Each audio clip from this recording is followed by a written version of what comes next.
क्या मधुमेह आनुवंशिक है? यह एक महत्वपूर्ण सवाल है।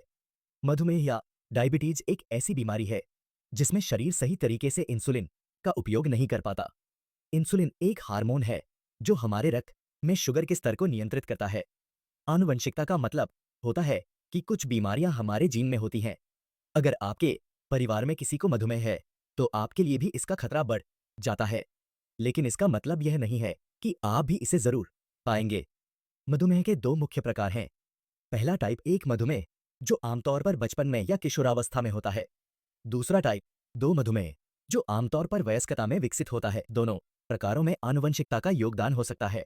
अगर आपके माता पिता में से किसी को टाइप 1 मधुमेह है, तो आपके लिए इसका खतरा बढ़ सकता है। लेकिन यह भी सच है कि सभी लोग जिनके माता पिता को मधुमेह है, उन्हें यह बीमारी नहीं होती। जीवन शैली, आहार और शारीरिक गतिविधियां भी महत्वपूर्ण भूमिका निभाते हैं। टाइप 2 मधुमेह में आनुवंशिकता का प्रभाव और भी अधिक देखा गया है।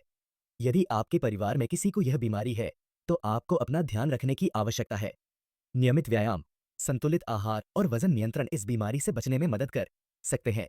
इसका मतलब यह है कि अगर आपके परिवार में मधुमेह है, तो आपको सावधानी बरतनी चाहिए। लेकिन यह भी ध्यान रखें कि आनुवंशिकता केवल एक कारण है। अन्य कारक भी हैं, जैसे कि जीवन शैली और पर्यावरण। मधुमेह के जोखिम को कम करने के लिए कुछ उपाय किए जा सकते हैं।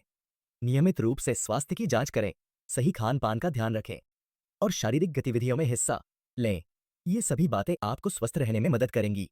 तो निष्कर्ष यह है कि मधुमेह आनुवंशिक हो सकता है, लेकिन यह अकेला कारण नहीं है। जीवन शैली के बदलाव भी महत्वपूर्ण हैं। अगर आप अपने स्वास्थ्य का ध्यान रखते हैं, तो आप मधुमेह के खतरे को कम कर सकते हैं। ध्यान रखें, मधुमेह पर नियंत्रण पाना संभव है। जीवन शैली में बदलाव करके आप अपने स्वास्थ्य को बेहतर बना सकते हैं। आपके सवालों का जवाब देने के लिए धन्यवाद। आशा है कि यह जानकारी आपके लिए उपयोगी रही होगी। Thank you for your time watching this. Like and subscribe for future content.